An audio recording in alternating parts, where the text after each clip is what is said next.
नमस्कार अमित शाह जी, ANI के साथ बात करने के लिए धन्यवाद। आज अगरतला में मैंने देखा कि हजारों की तादाद में लोग आपके रोड शो के लिए आए थे। तो जहां पर न्यूज़पेपर रिपोर्ट्स में कह रहे हैं कि मार्जिन कम हो रहा है, लेकिन जिस तरह भीड़ें आई तो ऐसे लग रहा था कि बीजेपी जो है वो उनका चुनाव प्रचार जो है it is touching a cord among people. तो आपके हिसाब से कि बीजेपी कहां पर है त्रिपुरा में, क्या भारी बहुमत के साथ जीतने वाले हैं या फिर नेक टू नेक चल रहा है यहाँ पर? देखिए, हम त्रिपुरा के अंदर हमारी सीटें भी बढ़ाएंगे और वोट प्रतिशत भी हमारा बढ़ेगा। और इसका सबसे बड़ा परिचायक है कि यहां पर जिस कांग्रेस पार्टी के ऑर्गेनाइजेशनल कैडर के सैकड़ों लोगों की हत्या कम्युनिस्ट शासन में हो गई थी, वो कांग्रेस पार्टी ने बहुत कम सीटें लेकर कम्युनिस्टों के साथ समाधान किया है। और जो कम्युनिस्ट पार्टी कभी त्रिपुरा में किसी के साथ नहीं जाती थी, वो कम्युनिस्ट पार्टी ने भी कांग्रेस के साथ समाधान किया है। इसका मतलब है वो दोनों ये बात को स्वीकार कर चुके हैं कि हम अकेले भारतीय जनता पार्टी को नहीं हरा सकते, और ये हमारे लिए बहुत अच्छी पोजीशन है। मैं मानता हूं कि हम त्रिपुरा में हम अब तक का हमारा सबसे अच्छा परिणाम इस बार लेकर आएंगे। तो ये अगर गठबंधन तय है, तो जब गठबंधन इस तरह बन रहा है कि कांग्रेस, लेफ्ट पार्टीज, मतलब everybody get together to defeat BJP, ये एक सोची समझी अगर रणनीति है, तो क्या ये आप समझते हैं इसके लिए एक it's a big challenge for the BJP? देखिए, आप पत्रकार हैं इसलिए इस तरह से सोच रही है स्मिता जी। मैं मेरी पार्टी का कार्यकर्ता हूं, मैं इसको अलग दृष्टिकोण से देखता हूं। मेरी पार्टी को इससे आत्मविश्वास बढ़ना चाहिए, क्योंकि हम इतने ताकतवर हो गए हैं कि कोई अकेला लड़ना नहीं चाहता। अगर ताकतवर हुए हैं तो हमने एक आत्मविश्वास के साथ जनता के बीच में जाना चाहिए, और हमने 5 साल में जो करा है वो बताना चाहिए। जो हमने बताया अब तक के चुनाव परिणाम के अंदर, मैंने 4 रैलियां करी हैं, 3 रोड शो करे हैं। मैं आपको बताता हूं कि आज का रोड शो का जो दृश्य मैंने देखा है, मैं कई बार त्रिपुरा आया, पार्टी अध्यक्ष के नाते भी आया हूं, कैंपेन में भी आया हूं, गृह मंत्री के नाते भी आया हूं, और चुनाव के बगैर भी आया हूं, मगर ऐसा दृश्य मैंने मेरे जीवन में नहीं देखा। जी, वो मैंने देखा, भीड़ बहुत थी। लेकिन जो त्रिपुरा के जो लोग हैं वो अक्सर कहते हैं कि जो लोगों की जो सोच है वो सेंटर लेफ्ट है ज्यादातर। लेकिन पिछले इलेक्शन में आपने चलो पलटाई का जो नारा दिया था, उसके बाद क्या आपको लगता है कि विश्वास अभी भी लोगों का आपकी पार्टी पर है? देखिए, चलो पलटाई का नारा आप सरसरी तौर पर देख रहे हैं। हमने सरकार बदलने के लिए चलो पलटाई नहीं कहा था, मुख्यमंत्री बदलने के लिए चलो पलटाई नहीं कहा था, या पार्टी इन पावर बदलने के लिए चलो पलटाई नहीं किया। हमने चलो पलटाई का नारा त्रिपुरा की स्थिति बदलने के लिए दिया था, और आज हमने स्थिति को बदला है। जैसे मैं आपको बताता हूं, आमतौर पर सरकारी कर्मचारियों के लिए वामपंथी दलों से बहुत सारी अपेक्षाएं होती हैं। यहां पर कई सालों से वामपंथी दल सरकार में था, 5वां पे कमीशन इनको तनख्वाह में दिया जाता था। हमने आने के बाद 7वें पे कमीशन को देने का काम किया, और बजट भी अच्छे करे हैं, फिस्कल डेफिसिट बढ़ाए बगैर, तो रेवेन्यू जनरेट हुई। इसके साथ साथ हमने हिंसा को समाप्त करने का वादा किया था, और हमने हिंसा को समाप्त किया है। हमने नशे के कारोबार को, जो बांग्लादेश से सीमाओं से आता है, उसको रोकने का वादा किया था। आज मैं आत्मविश्वास के साथ कह सकता हूं, हमने त्रिपुरा के अंदर नशे के कारोबार पर बड़ी कठोरता से नकेल कसी है, और इसका जनता में एक अच्छा मैसेज है। और हम इस बार नारा लेकर आए हैं, त्रिपुरा शांत हो चुका है, त्रिपुरा में अब वायलेंस नहीं है, अब त्रिपुरा को समृद्ध बनाने का समय आया है। मोदी जी और माणिक शाह की ये डबल इंजन की सरकार ने वो वादे को पूरा करने के लिए भी अब तक बहुत कुछ किया है। पहले विप्लव देव जी ने किया, अब माणिक शाह जी कर रहे हैं, और मोदी जी का जो केंद्र से गरीब कल्याण का थ्रस्ट है वो गांव तक परकोलेट हुआ है। माणिक जी और विप्लव जी को आपने जो चेंज किया, उससे एक इमेज भी जाता है कि कंट्रोल सब दिल्ली से होता है। अब आप इसकी व्याख्या इस तरह से कर सकती है, परंतु ये पार्टी का सिस्टम है और कंट्रोल करने के लिए कोई बदलाव नहीं होता है। किसी भी कार्यकर्ता का ज्यादा उपयोग करने के लिए बदलाव होता है। तो कभी न कभी कोई राज्य से सेंटर में आता ही है। आज हमने विप्लव देव जी को राज्यसभा का मेंबर बनाया है, हरियाणा जैसे महत्वपूर्ण राज्य का प्रभारी बनाया है जो दिल्ली के मुहाने पर है, और इसके साथ साथ राष्ट्रीय मंत्री भी बनाया है। तो वो केंद्र की राजनीति में अपना अच्छे से योगदान दे रहे हैं। त्रिपुरा की राजनीति में भी माणिक शाह जी के साथ रहकर उनको सहायता कर रहे हैं जी। तो इसको कोई इस प्रकार के दृष्टिकोण से देखने की जरूरत नहीं है। अखिल भारतीय पार्टियों को जब राष्ट्रीय स्तर पर कार्यकर्ताओं की जरूरत होती है तो स्वाभाविक रूप से कार्यकर्ता को सेंटर पॉलिटिक्स में ले जाते हैं। मैं मानता हूं ये प्रमोशन है, इसको और कोई दृष्टि से नहीं देखना जी। प्रद्युत जी जो है वो तिपरा मोथा की तरफ से वो बहुत किंग मेकर जैसे उनका इमेज बन गया है कि अगर हंग असेंबली होते हैं तो वो किंग मेकर बनेंगे। मीडिया भी उनकी तरफ क्यूरियोसिटी हंग बननी ही नहीं है, फिर क्या है कोई इस विषय का चर्चा करे। हंग नहीं बननी है, पूर्ण बहुमत के साथ भारतीय जनता पार्टी की सरकार काउंटिंग के दिन आप देख लीजिएगा 12 बजे के पहले क्योंकि यहाँ कॉन्स्टिट्यूएंसियां छोटी हैं, 12 बजे के पहले पूर्ण बहुमत से भारतीय जनता पार्टी की सरकार बन जाएगी। उत्तर पूर्वी राज्यों में 2 और राज्यों में चुनाव हो रहे हैं। आपके हिसाब से उन दोनों राज्यों में भी क्या ऐसे मुद्दे हैं जो आपको what you think is important? देखिए, समग्र उत्तर पूर्व के अंदर नरेंद्र मोदी जी के प्रधानमंत्री बनने के बाद हमने उत्तर पूर्व को बदलने के लिए बहुत कुछ किया है। सबसे पहले उत्तर पूर्व के अंदर आज शांति है। कई सारे उग्रवादी संगठन थे, कई सारे उग्रवादी संगठनों के साथ हमने समझौता किया है। बोडोलैंड का समझौता हुआ, आरबी जनजातियों के साथ समझौता हो गया हमारा। यहां पर त्रिपुरा में ब्रू और रियांग अमानवीय तरीके से 40,000 परिवार 20-25 साल से ज्यादा समय से रहते थे, उनको सेटल कर बसाया गया। यहां पर भी NLFT के साथ समझौता किया गया। लगभग 8,000 से ज्यादा आर्म्ड कैडरों ने आत्मसमर्पण कर मेन स्ट्रीम में आना पसंद किया है। तो जो उत्तर पूर्व को पहले ब्लॉकेड, बम धमाके, इंसर्जेंसी के लिए जाना जाता था, आज इसकी जगह वहां रोड बन रहे हैं। सभी राज्यों में रेल पहुंचने को आई है, सभी राज्यों में एयरपोर्ट्स दिए गए हैं। जहां एक एयरपोर्ट था वहां त्रिपुरा जैसे राज्य में दूसरा भी हम बना रहे हैं। तो ढेर सारा विकास का काम नॉर्थ ईस्ट को इससे विकास से युक्त बनाने का काम प्रधानमंत्री जी ने कहा है। और 8 साल के कम समय के अंतराल में प्रधानमंत्री जी स्वयं 51 बार नॉर्थ ईस्ट आए, 51 टाइम। आजादी से अब तक किसी भी प्रधानमंत्री की ये फ्रीक्वेंसी नहीं रही है। और हर 15 दिन में एक केंद्रीय मंत्री को कंपलसरी यहां आना है। इसके साथ साथ कोरोना के समय से जो परंपरा शुरू हुई है फ्री चावल देने की, सबसे ज्यादा फायदा अगर किसी एक क्षेत्र को प्रतिशत आबादी के प्रतिशत में हुआ है तो नॉर्थ ईस्ट के अंदर हुआ है। और आज नॉर्थ ईस्ट के गरीब को यह मालूम पड़ गया है कि मेरे घर को कंप्लीट करने का काम नरेंद्र मोदी जी ने किया है। आइडेंटिटी पॉलिटिक्स बहुत बड़ी चीज होती है उत्तर पूर्वी राज्यों में। मतलब उनकी जो आइडेंटिटी है वो अगर मिट ना जाए, उसको प्रिजर्व करके रखना, स्पेशली ट्राइबल एरियाज में, ये बहुत एक सेंसिटिव मसला है। तो मेघालय और नागालैंड में चुनाव होने वाले हैं, वहां पर ये इशू उठ रहा है? नहीं, मगर उनको अब तो 9 साल में परिचय हो गया है।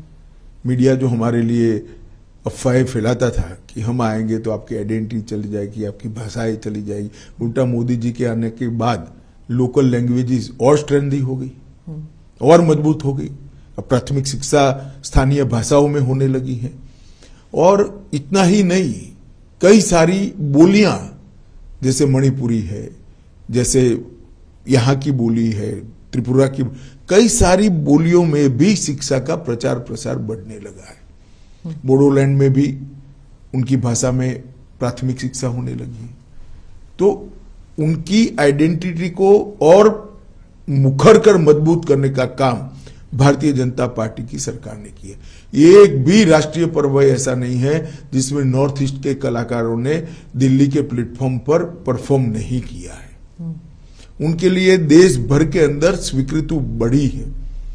नरेंद्र मोदी जी के लिए कई पत्रकार एनालिसिस करते करते आर्टिकल लिखते हैं तो मैं पढ़ता हूं कि भाई नरेंद्र भाई ने रोड कनेक्टिविटी बढ़ा दी, नरेंद्र भाई ने एयर कनेक्टिविटी बढ़ा दी, नरेंद्र भाई ने रेलवे से उत्तर पूर्व को जोड़ दिया। ये तो किया ही है प्रधानमंत्री जी ने, मगर प्रधानमंत्री जी ने सबसे बड़ा काम अगर किया है तो उत्तर पूर्व और बाकी के भारत के हिस्सों के बीच में जो मन की दूरी थी उसको समाप्त कर दिया है। आज उत्तर पूर्व के लोगों को मन से लगता है कि भारत के बाकी हिस्सों में हमारा सम्मान है, यहां भारत के लोगों का सम्मान होना चाहिए। नागालैंड में भी ईस्टर्न नागालैंड में कुछ लोगों ने उकसाकर इलेक्शन का बहिष्कार करने का ऐलान करवाया था। अभी एएनपीओ ने विड्रॉ कर लिया। उन्होंने कहा हमें मोदी जी पर भरोसा है। तो यही बताता है कि अब ये चीजें नहीं चलने वाली। तो वो जो अकॉर्ड है उसका अभी तक वो सुलझ नहीं पाया अभी तक। देखिए सुलझ नहीं पाया है। अकॉर्ड किस चीज के लिए होते हैं? अकॉर्ड हिंसा बंद करने के लिए होते। हिंसा तो बंद ही हो गई है, सीजफायर है ये, और इस पर डिस्कशन चल रहा है। जब उत्तर पूर्वी राज्यों में जब इलेक्शन होते हैं हमेशा जो ये बातें चलती हैं कि सीएए एनआरसी को लेके, लेकिन इस बार ये 3 राज्यों में चुनाव होने वाले हैं इस महीने और सीएए एनआरसी की बात ही नहीं उठ रही।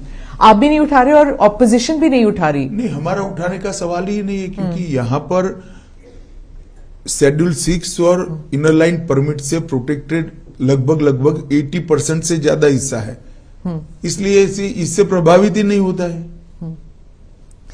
सर, जनजाति लोगों की जो समस्याएं हैं उनको किस तरह दूर किया हुआ है बीजेपी ने, और ऐसा आपको क्यों लगता है कि जो जनजातीय समुदाय है बीजेपी को वोट देगी इस बार? देखिए मैं आपको बताता हूं, जनजातीय समुदाय की बहुत सारी दिक्कतें थी। एक तो मन से वो उनकी स्वीकृति चाहते थे। नरेंद्र मोदी जी ने बड़े प्यार से जनजातियों को गले लगाने का काम किया है। इतने सालों के बाद पहली बार कोई राष्ट्रपति जनजातीय समाज से बनी है। इतने सालों के बाद पहली बार जनजातीय गौरव दिवस भगवान बिरसा मुंडा की जन्मदिन के पर मनाया जा रहा है। इतने सालों के बाद 1857 से पहले से जिन जनजातीय स्वतंत्रता सेनानियों ने देश को स्वतंत्र कराने के लिए योगदान दिया, इसके 10 बड़े बड़े म्यूजियम 200 करोड़ की लागत से बनाए जा रहे हैं। एकलव्य स्कूल लगभग 300% बढ़ जाएंगे। तो ये बहुत बड़ी उपलब्धि है। उनको लगता है कि ये सरकार हमारे लिए सोच रही है। इसके साथ साथ देश भर के जो गरीबों को फायदा हुआ, वो पूरा फायदा जनजातीय समाज को किसी भी भेदभाव के बगैर मिला है। मैं स्पष्टता से कह सकता हूं, कांग्रेस के शासन में नहीं होता था। आज गरीबों को घर मिल रहा है तो क्योंकि जनजातीय समाज में सबसे ज्यादा गरीबी थी, सबसे ज्यादा फायदा उनको हुआ है। घर में पानी पहुंच रहा है, उनके घर में बरोबर पहुंच रहा है। गैस का सिलेंडर मिला है, उनको भी मिल रहा है। 5 लाख तक का हेल्थ का कार्ड मिल रहा है तो उनको भी मिल रहा है। मुफ्त चावल उनको भी मिल रहा है। ढेर सारी चीजें जो मोदी जी ने आम गरीबों के लिए की, इसका किसी भी भेदभाव के बगैर उसका फायदा जनजातियों को मिला है। और जनजाति को भी अब विकास का अनुभव होने लगा है कि हमें गुमराह कर कर, झगड़ा लगाकर हाथ में हथियार थमा दिए गए, मगर हमारा कल्याण नहीं हुआ, पीढ़ियां बर्बाद हो गई। आज शांति के कारण डेवलपमेंट संभव हुआ है। शांति के कारण जनजाति के बच्चों का शिक्षा समाप्त हुआ है और शांति के कारण रोजगारी भी बढ़ी है। और ये जो नरेंद्र मोदी जी का संदेश है, विकसित नॉर्थ ईस्ट, पूरे भारत में इंजीनियरिंग अजूबा माने जाएंगे। इस प्रकार के double decker bridge north east के अंदर बने हैं। 2024 के पहले नॉर्थ ईस्ट की सभी राजधानी रेल और एयर इससे जुड़ जाएगी। ये कोई छोटी बात नहीं है जी। आप मिलिटेंसी की बात करते हैं तो मैं अब दक्षिण की ओर रुख करती हूँ। आप सैटरडे को, शनिवार को आप कर्नाटका में थे और आपने पीएफआई की बात की कि बीजेपी की सरकार है जिसने पीएफआई को बैन किया, और थोड़ा सा उसमें विवादास्पद बयान ये भी था कि कांग्रेस जो है वो पीएफआई को उकसा रही थी। तो वहां पर जो कर्नाटका के जो कांग्रेस लीडर्स हैं वो इस बात से काफी नाराज हैं कि ये टिपिफाई किया आपने कि कांग्रेस और पीएफआई एक थी। मैंने ऐसा नहीं किया कांग्रेस और पीएफआई एक थी। मैंने ये कहा कि पीएफआई के कैडर पर अलग अलग प्रकार के केस थे, वो केस को समाप्त करने का प्रयास कांग्रेस सरकार द्वारा किया गया जिसको कोर्ट ने रोका है। अब इसमें इनको बुरा लगाने जैसा क्या, या तो आप प्रयास न करते, प्रयास करोगे तो सुनना पड़ेगा। और दूसरी ओर हमने पीएफआई को बैन किया है, सफलतापूर्वक बैन किया है। और मैं मानता हूं कि पीएफआई इस देश में धर्मांधता और कट्टरता बढ़ाने वाला ऑर्गेनाइजेशन था। टेररिज्म का एक प्रकार से रॉ मटेरियल तैयार करने का वो लोग प्रयास कर रहे थे। कई ऐसे डॉक्यूमेंट मिले हैं जो बताते हैं कि इनकी गतिविधियां देश की एकता और अखंडता के लिए अच्छी नहीं थी। तो हमने वोट बैंक की पॉलिटिक्स से ऊपर उठकर इस पर कठोरतापूर्वक बैन लगाने का फैसला किया है। पर इतने साल क्यों लग गए? मतलब सब जानते थे, खासकर कर्नाटका में सब जानते थे कि पीएफआई जो है वो टेररिज्म के साथ थी। देखिए, एक समय था जब पीएफआई दक्षिण कर्नाटक और केरल का प्रॉब्लम था। जब हमने बैन लगाने का फैसला दिया इस वक्त कि पीएफआई ने देश भर में अपना काम फैलाने का शुरुआत भी कर दी थी, काफी हद तक फैला भी चुके थे। और कुछ इस प्रकार की एजेंसियों के पास सूचनाएं भी आई जिसमें देरी करना या शंका का लाभ देना ठीक नहीं था। इसलिए हमने इस पर निर्णय किया और कठोरता के साथ बैन लगाया है और बहुत अच्छे तरीके से समाज में कोई रिएक्शन आइदर और साइड से नहीं आया। जी, आप पुत्तूर गए थे और वहां पे आपने भारत माता मंदिर का उद्घाटन भी किया था। ये दूसरा है शायद भारत माता मंदिर। तो वहां पे चर्चा शुरू हो गई है कि चुनाव प्रचार शुरू कर दिया है अमित शाह जी ने और एक कॉकटेल बना रहे हैं, हिंदुत्व कम पेट्रियोटिज्म, इस सब का मिला के। देखिए, बड़ी दुर्भाग्यपूर्ण स्थिति है कि भारत माता का मंदिर कोई जो बनाता है जिसमें तात्या टोपे से लेकर सावरकर जी से लेकर एक्का तक, परमवीर चक्र एक्का तक की तस्वीरें लगी हैं, और भारत माता का मंदिर बनाने का जो प्रयास हुआ है, मैं आपको कहता हूं, आप भी कभी समय मिलिए तो जाइएगा, आप तो कर्नाटक से ही हैं। इतने अच्छे एटमॉस्फेयर में वो मंदिर को इतना शांत, क्लीन और नीट बनाया है जिस ट्रस्ट ने बनाया है, मैं तो उसको बहुत बहुत साधुवाद देना चाहता हूं। और अगर वो भारत माता के मंदिर में जाने से मुझ पर कोई आरोप लगता है तो सभी आरोपों को मैं स्वीकार भी करता हूं और स्वागत भी करता हूं। सिद्धरामैया जी और डीके शिव कुमार कह रहे हैं कि आप अमित शाह जी और मोदी जितनी बार भी आए, कर्नाटका के लोगों ने तय कर लिया है कि बीजेपी की सरकार नहीं आएगी इस बार। चलिए, वो तो ऐसा ही कहेंगे, हमारे लिए अच्छा नहीं कहेंगे क्योंकि हमारे सामने वो चुनाव लड़ रहे हैं। मगर कर्नाटक के अंदर पूर्ण बहुमत की भारतीय जनता पार्टी की सरकार बनने जा रही है। मैं कर्नाटक 4 बार गया हूं विगत 2 महीने, 5 बार गया हूं विगत 2 महीनों में। मैं आपको बताता हूं, मैंने जनता की पल्स देखी है, नरेंद्र मोदी जी की लोकप्रियता देखी है। वहां पर बहुत बड़ा मैंडेट भारतीय जनता पार्टी को मिलने जा रहा है। तटीय और दक्षिण कर्नाटका में तो होल्ड था ही बीजेपी का, लेकिन आप मानते हैं कि बाकी इलाकों में भी? नहीं, उत्तर कर्नाटक और हैदराबाद कर्नाटक में भी मैं जाकर आया हूं। जी जी। और मैंने शुरुआत तो मांड्या से करी है। मांड्या में इतनी बड़ी रैली भारतीय जनता पार्टी की कभी नहीं हुई। तो मांड्या की जनता भी अब परिवारवादी पार्टियों से खिसक कर भारतीय जनता पार्टी के डेवलपमेंट के पॉलिटिक्स को एक्सेप्ट करती है। मैं मानता हूं बहुत शुभ चिन्ह है कर्नाटक की राजनीति के लिए। तो जेडीएस जो है वो भी कह रही है कि हम पर परिवारवाद का आरोप लगाते हैं अमित शाह जी, लेकिन उनके पार्टी में भी तो इतने सारे लोग हैं जो second generation, third generation politicians हैं। देखिए, सेकंड जनरेशन, थर्ड जनरेशन में जो काम करते हैं ऐसे लोग मेरी पार्टी में भी है जी। मगर मेरी पार्टी में ऐसा नहीं है कि पार्टी का अध्यक्ष उसके बाद उसी के परिवार का व्यक्ति अध्यक्ष बनेगा। या तो पूरा का पूरा परिवार MP या MLA बन जाएगा। ये किस प्रकार की कंपैरिजन है? पूरी डेमोक्रेटिक सिस्टम को आपने समाप्त कर दिया है। इस प्रकार के आंख में धूल झोंकने वाले बचाव जनता के सामने रखकर आप परिवारवाद को छुपा नहीं पाओगे। आपने कश्मीर के बारे में भी ये कहा था जब आर्टिकल 370 पे जब हमने इंटरव्यू किया था, तब उस वक्त भी आपने कहा था कि परिवारवाद जो है वो खत्म हो जाएगा, अब कश्मीर में नए नेता उभरेंगे। लेकिन अभी भी वहां पे अभी चुनाव ही कहां हुआ है, पर तैयारियां तो शुरू हो गई हैं। तो तैयारी तो करने का सबको अधिकार है। जनता का मैंडेट देखिएगा।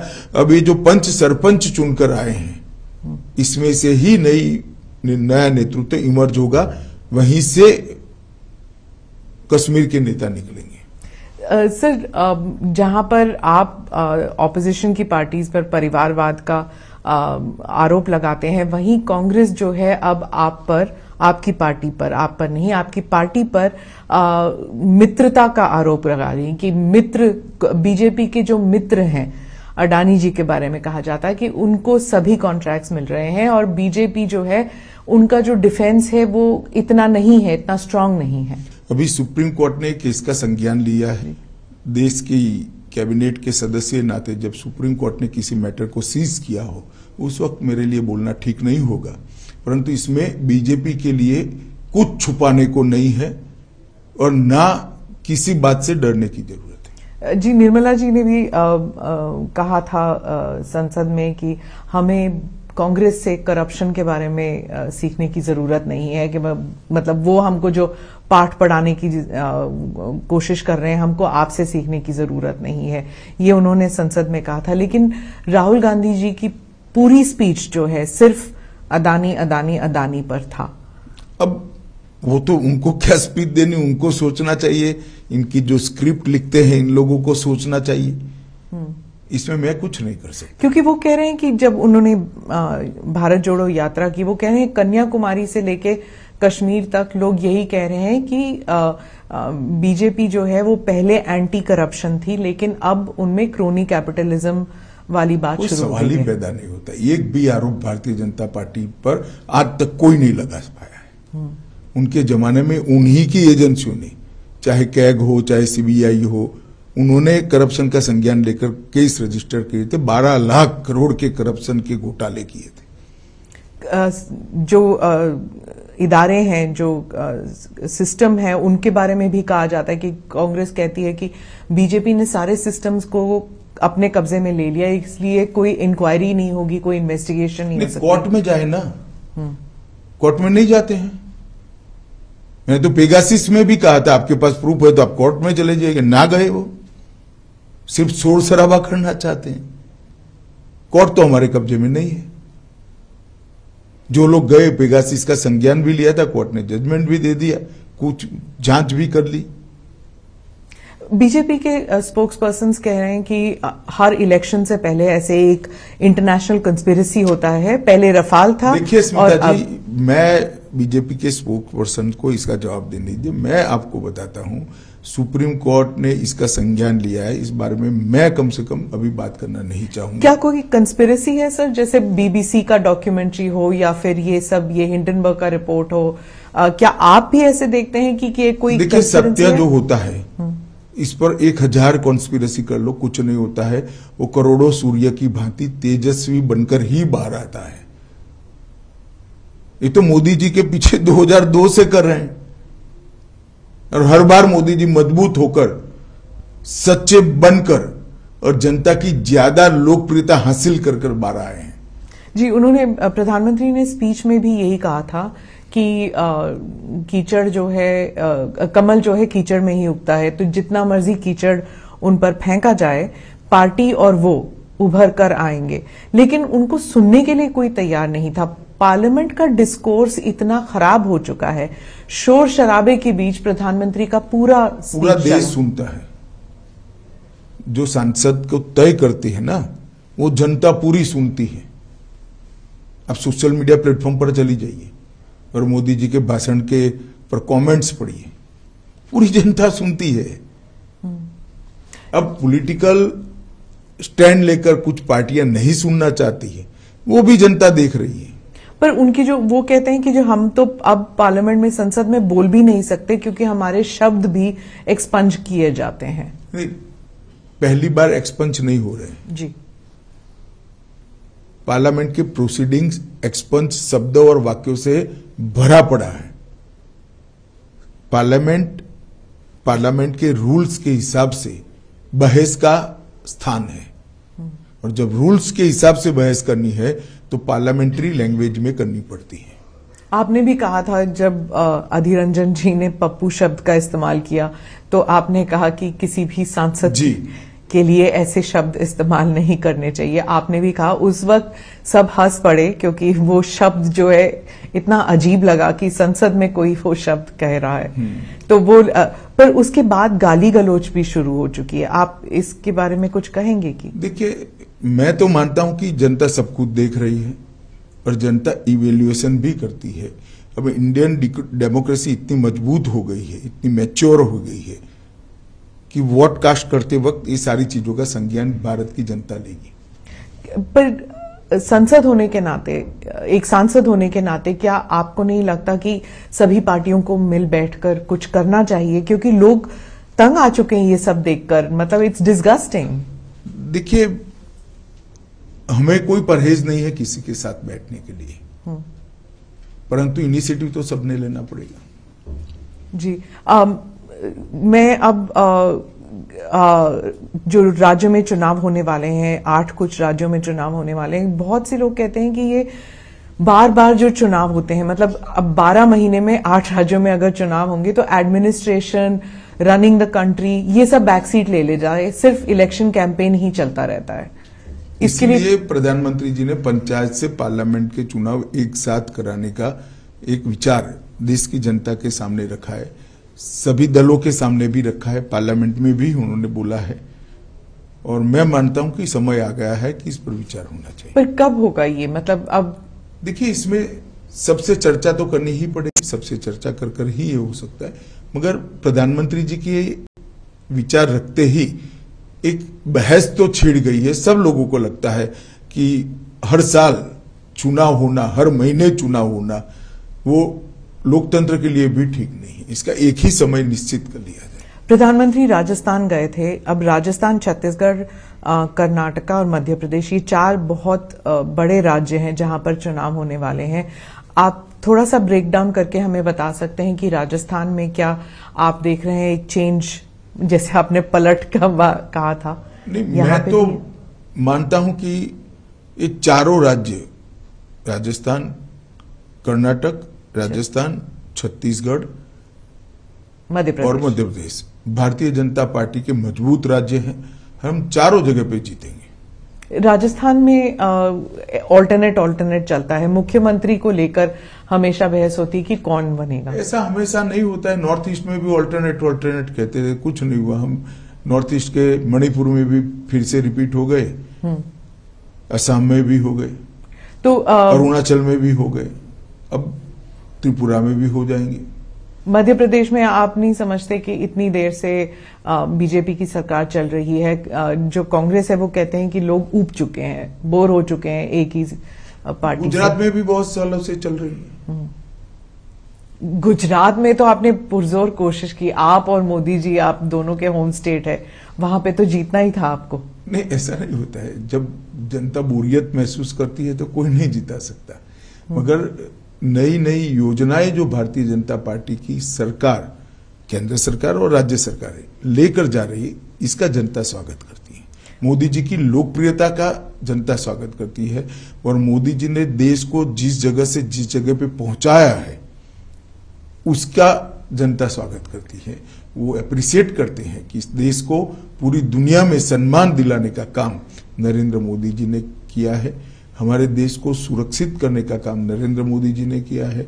हमारे देश के अर्थतंत्र को 11वें नंबर से 5वें नंबर पर पहुंचाने का काम किया है, और देश के सामने 5 ट्रिलियन अमेरिकी डॉलर की इकोनॉमी का लक्ष्य रखा है। इसके साथ साथ 60 करोड़ लोग जो आजादी के बाद छलावा हुआ महसूस करते थे कि संविधान ने हमें कुछ नहीं दिया, वो 60 करोड़ लोगों के जीवन स्तर को उठाने के लिए एक बहुत पवित्रता के साथ सफल प्रयोग कर उनके जीवन स्तर को उठाया गया है।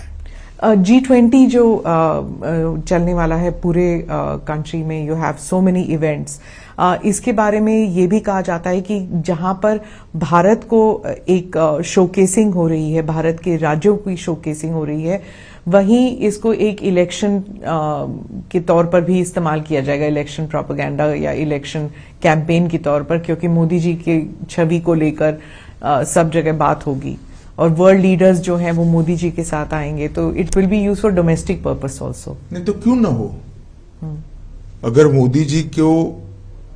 मोदी जी के समय में ही G20 का नेतृत्व तो भारत को मिला है और यशस्वी तरीके से अगर G20 की पूरी समिट सफलता से समाप्त होती है तो मोदी जी को यश मिलना ही चाहिए। क्यों ना मिले? किसको मिले? तो अपोजिशन को मिले, स्वाभाविक रूप से प्रधानमंत्री जी को मिलेगा। और जिस प्रकार से उन्होंने आयोजन किया है, पूरी दुनिया आश्चर्यजनक तरीके से देख रही है। किसी भी देश में G20 की सीरीज ऑफ मीटिंग्स को 4 या 5 शहर के बाहर नहीं ले जा पाए। हमने हर राज्य को मौका दिया है। इतने बड़े देश में कोई राज्य और कोई केंद्र शासित प्रदेश छूटा नहीं है। ये बहुत बड़ी उपलब्धि है और कितनी तैयारी करनी पड़ती है इसके लिए। और आज समग्र भारत की विविधता का, अलग अलग हमारी संस्कृतियों का, अलग अलग खान पान, अलग अलग वेशभूषा, अलग अलग प्रकार की भाषाओं का मैसेज लेकर पूरी दुनिया वापिस जाएगी। बीजेपी के बारे में ये कहा जाता है हर चीज जो है वो गाजे बाजे के साथ किया जाता है, G20 भी वैसे ही किया जा रहा है। कंटेंट अगर हो या ना हो, लेकिन उसको प्रोजेक्शन, उसकी मार्केटिंग बहुत अच्छी तरह होनी चाहिए। देखिए, मार्केटिंग का बेसिक सिद्धांत है, प्रोडक्ट अच्छी हो तो ही लॉन्ग टर्म में मार्केटिंग सफल होती है। ये आपने वही गुजराती वाली बात कही। बेसिक सिद्धांत है। और अगर प्रोडक्ट अच्छी है तो उसको गाजे बाजे के साथ मार्केट करना ही चाहिए। तो प्रधानमंत्री जी का जो काम है वो क्यों भारतीय जनता पार्टी का कार्यकर्ता गौरव के साथ देश और दुनिया के सामने न रखे। 75 साल के अंदर भारत को इतनी तेजी से आगे बढ़ाने के लिए जो प्रयास हुए हैं, सिर्फ प्रयास नहीं, सफलता भी मिली है, उसको गौरव के सामने देश और दुनिया, गौरव के साथ देश और दुनिया के सामने रखना चाहिए। और मैं मानता हूं ये प्रधानमंत्री जी का सिर्फ गौरव नहीं हो रहा है, पूरे भारत का हो रहा है। ये भी कहा जाता है कि बीजेपी जो है वो जम्मू कश्मीर को लेकर कहा जा रहा था कि बीजेपी जो है वो इट इज राइटिंग अ री इमेजिन्ड हिस्ट्री। मतलब करंट जो है वो तो चल ही रहा है, लेकिन हिस्ट्री को भी रीराइट कर रहा है। कश्मीर को लेकर कहा जाता था और it's said about the rest of the country also कि आप जो हैं वो you are talking about a past which you want to erase a certain past, कि मुगलों को इरेज कर देते हैं, जो नेहरू जी का कंट्रीब्यूशन है उसे इरेज किया जा रहा है। 370 के रेफरेंस में कहती है, सिर्फ 370 नहीं तो नेहरू जी के कारण 370 ही आया। तो हमारा तो एजेंडा है 1950 से डाला, तब से है कि नहीं होना चाहिए था, इससे देश का नुकसान हुआ है और अब ये सिद्ध भी हो रहा है। जिस तरह से जम्मू कश्मीर के अंदर डेवलपमेंट हो रहा है, जम्मू कश्मीर में जिस तरह से आतंकवाद धीरे धीरे धीरे समाप्त हो रहा है, सारे आंकड़े आप देखिए, ढेर सारा परिवर्तन जम्मू कश्मीर में हो ही रहा है। और बाकी राज्यों में जो हो रहा है वहां पर भी आप जैसे कह रहे हैं कि रीनेमिंग ऑफ सिटीज, आपने लखनऊ को रीनेम करना है, हर चीज, मतलब जो मुगलों का जो कंट्रीब्यूशन है उसे हटा दीजिए, नेहरू परिवार का जो कंट्रीब्यूशन है उन्हें कंट्रीब्यूशन कोई नहीं हटाना चाहिए, ना हम भी हटाना चाहते हैं, परंतु इस देश की परंपरा को अगर कोई स्थापित करना चाहते तो इसमें किसी की आपत्ति नहीं। और जो रीनेमिंग ऑफ सिटीज की बात चल रही है, देखिए एक भी शहर ऐसा नहीं है जिसका पुराना नाम न हो और बदला है। इसको हमने बहुत सोच समझकर हमारी सरकारों ने फैसले लिए हैं और हर सरकार का विधायी अधिकार है।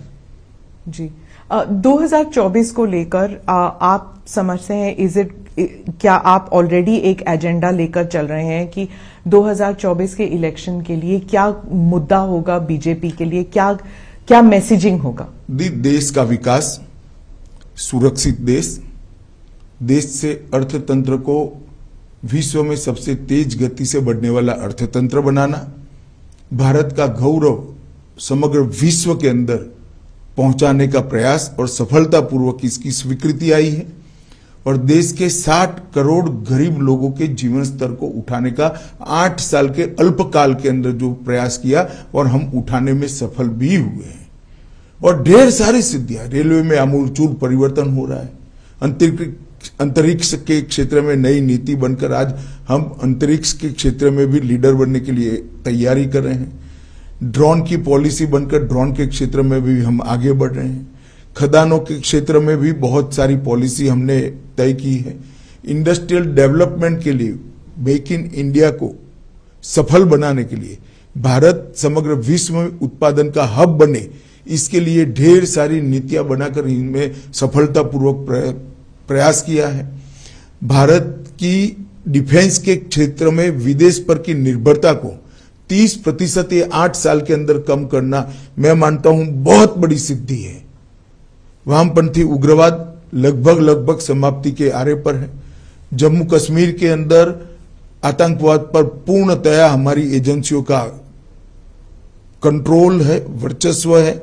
नॉर्थ ईस्ट के अंदर पूरा एक प्रकार से जो उग्रवादी ग्रुप थे, इसके अंदर बहुत सारा समाधान कर हमने धीरे धीरे कर 8,000 से ज्यादा उग्रवादी ग्रुपों के लोगों को मेन स्ट्रीम में लाने में सफलता हुई। नॉर्थ ईस्ट पहली बार विकास का अनुभव कर रहा है।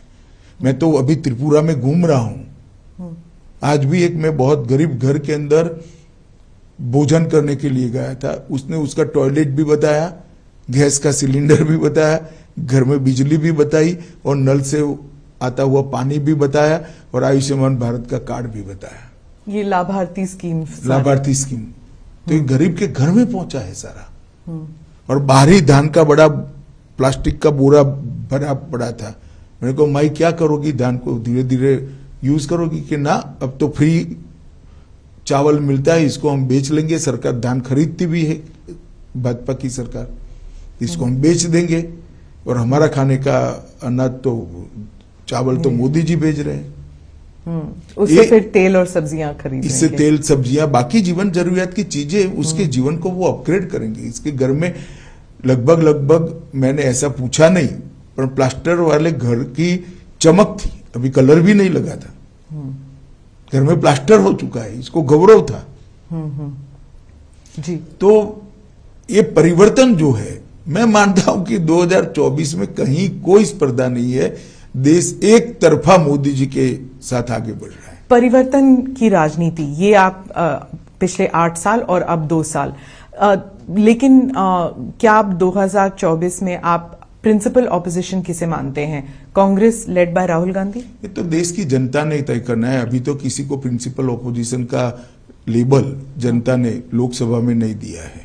लेकिन भारत जोड़ो यात्रा के बाद अब तो ऐसे ही लग रहा है कि मोदी जी के खिलाफ तो अब राहुल गांधी ही खड़े होंगे, क्योंकि ममता जी वगैरह तो देखिए ना, ये 3 राज्यों में चुनाव है, कितना असर होता है। राहुल गांधी तो आए नहीं कैंपेन करने के लिए, त्रिपुरा तो आए नहीं। वो आना ना आना उनकी फुर्सत का सवाल है, परंतु परिणाम तो आना चाहिए ना। देखिए ना क्या आता है अभी काउंटिंग के दिन। लेकिन 3 राज्यों में है, नागालैंड, मेघालय और त्रिपुरा, तीनों पुराने कांग्रेस के राज्य हैं जी। कितनी मजबूती मिलती है देखते हैं परिणाम में। पर वो अब गठबंधन के साथ इलेक्शन, गठबंधन में भी तो मिलेगी, सीट शेयरिंग किया उन्होंने।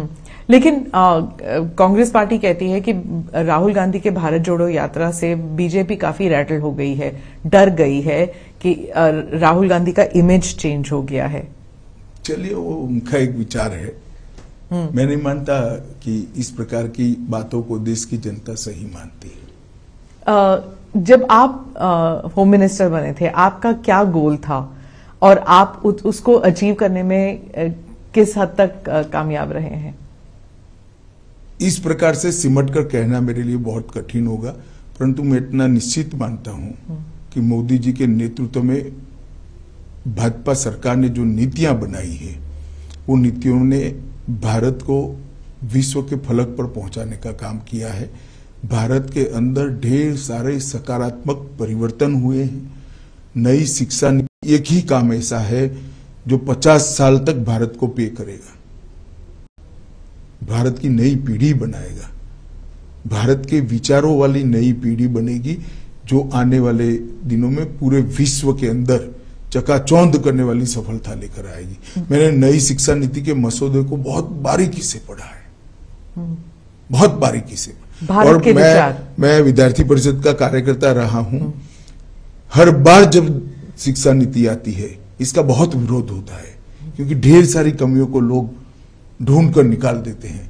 ये शिक्षा नीति का किसी ने विरोध नहीं किया है। क्या पढ़ा ही नहीं होगा? नहीं, ऐसा नहीं होता। शिक्षाविद तो पढ़ते ही है और बेबाकी से अपने विचार भी रखते हैं जी, परंतु इम्प्लीमेंटेशन की शुरुआत भी हो रही और सार्वत्रिक इसका स्वागत हो रहा है जी। मैं तो कई जगह इसके सेमिनार में भी गया हूं। इंटरनल सिक्योरिटी को लेकर आपके क्या व्हाट वर योर गोल्स? जैसे आपने 370 वाला किया, आपने आर्टिकल 370 वाज प्राइम आपके उसमें, तो इसके अलावा जम्मू कश्मीर के अलावा नक्सलवाद को खत्म करना क्या था? 3 हॉटस्पॉट वाले जगह थी इंटरनल सिक्योरिटी की दृष्टि से। मोदी जी के 9 साल के शासन में तीनों जगह पर शांति प्रस्तापित होने लगी है। वामपंथी उग्रवाद बिहार और झारखंड लगभग समाप्ति हो चुकी है। छत्तीसगढ़ में भी हमने सिक्योरिटी वैक्यूम को भरा है। मुझे भरोसा है कि बहुत कम समय के अंदर भी ही वहां पर हमें सामान्य स्थिति बनाने में, बहाल करने में फायदा होगा। 20 साल के बाद पहली बार हताहत होने वाले नागरिक और सुरक्षा कर्मियों का योग 100 के नीचे आया है 20 साल के बाद, और 1/3 जिले रह गए। बहुत बड़ी उपलब्धि है। इसी तरह से जम्मू कश्मीर में भी टेररिज्म से रिलेटेड सभी प्रकार के आंकड़े जब से टेररिज्म शुरू हुआ तब से लेकर आजकल सबसे अच्छी स्थिति में। करोड़ों यात्री जम्मू कश्मीर जा रहे हैं, सुरक्षा से यात्रा कर कर वापिस आ रहे, टूरिस्ट जा रहे हैं, कोई दिक्कत नहीं है। इतने बाय एयर पैसेंजर कभी नहीं गए थे जितने अभी गए हैं। तो ये बहुत बड़ा परिवर्तन है और नॉर्थ ईस्ट में आप देख ही रही है। खालिस्तान जो मूवमेंट है उसके जो टेररिस्ट हैं बाहर से उनको समर्थन दे रहे हैं। इंटरनली इंडिया में भी जैसे चंडीगढ़ में भी कुछ लोग निकले थे बाहर। वायलेंस बढ़ता जा रहा है, खालिस्तान जैसे वर्ड फिर से इस्तेमाल होने लग गए हैं। देखिए, ये सालों से होता है, हम इस पर गंभीरता से वॉच बनाए रखे हुए हैं। पंजाब सरकार से भी हमारी चर्चाएं होती है, सभी एजेंसियों का कोऑर्डिनेशन अच्छा है।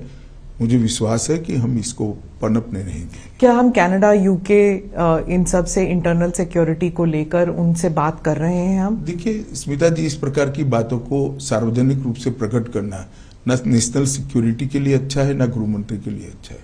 जी वो मैं समझती हूँ, लेकिन लोगों को डर जरूर लगता है कि फिर से 80 का दशक फिर से।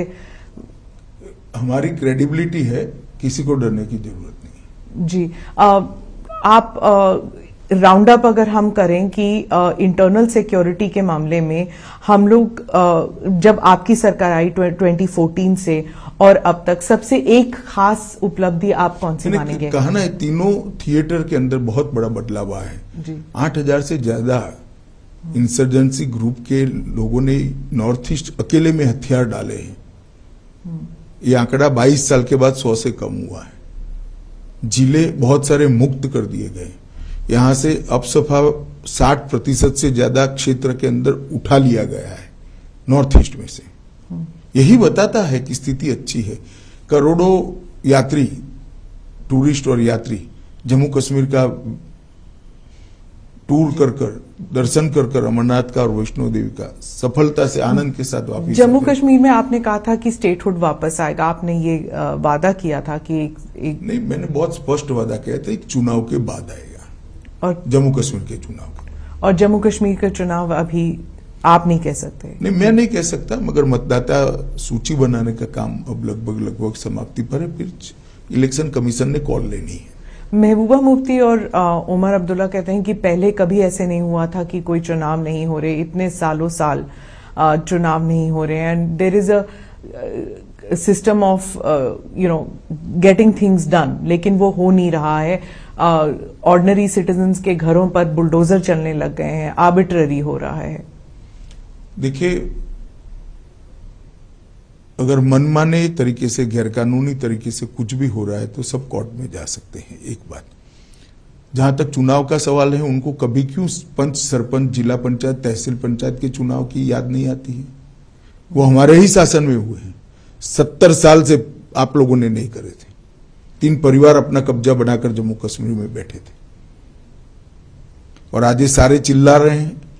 एक भी जगह घटना होने के बाद में फारूक साहब कश्मीर से इंग्लैंड चले गए थे। किसके समय में टेररिज्म बढ़ा? किसने बढ़ने दिया?